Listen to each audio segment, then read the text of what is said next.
Good morning. We want to discuss the shrimp duties that the Department of Commerce imposed on Thailand, India, and Vietnam in their latest preliminary review. These duties are going to impact all shrimp that was imported from February of 2012 through January of 2013.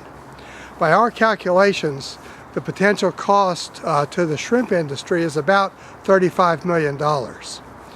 This is a completely unnecessary travesty.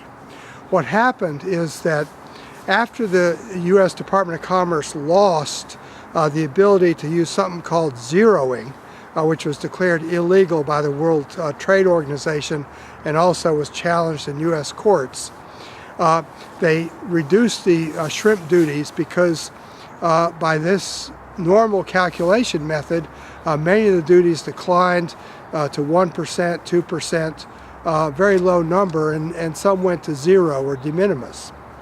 But the department was never happy with that ruling, and so they came up with an alternative methodology which they called differential pricing. And so instead of looking at whether the average sales price of a shrimp item is below the average cost in the producing country, they're looking at what is the range of prices for the same item from a given company. So if a company sold a shrimp that cost them $3, if they sold it most of the time for $4 and occasionally for $2.75, the Commerce Department would look at that difference and say, oh, that's a big difference, therefore we think there might be dumping. And if they do follow that path, and if this company falls into that bucket, they go through a very complex series of calculations that end up with significantly higher duties than their previous method.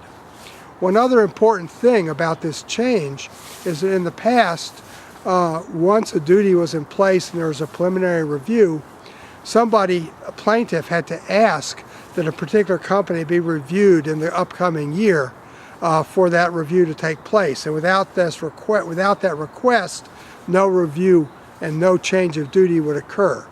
That process for this purpose has now been eliminated, and the Commerce Department applies these calculations to importing companies regardless as to whether they've been recommended for review or not. The end result of this is to make the shrimp business much more difficult. Many of the larger exporters have their own sales offices in the U.S., and they're the importers of record.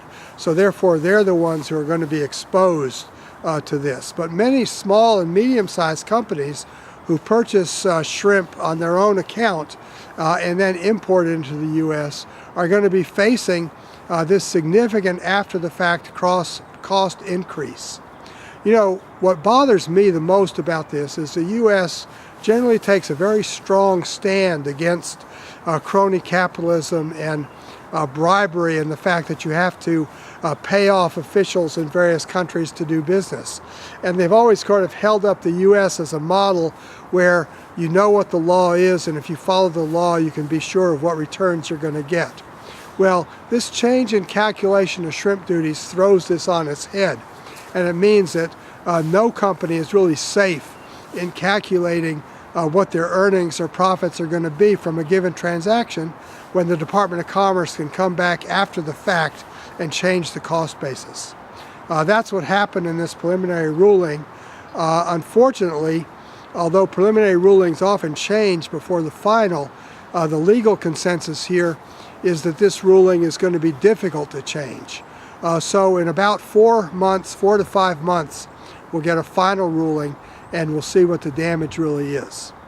In Lexington, Mass., this is John Sackton.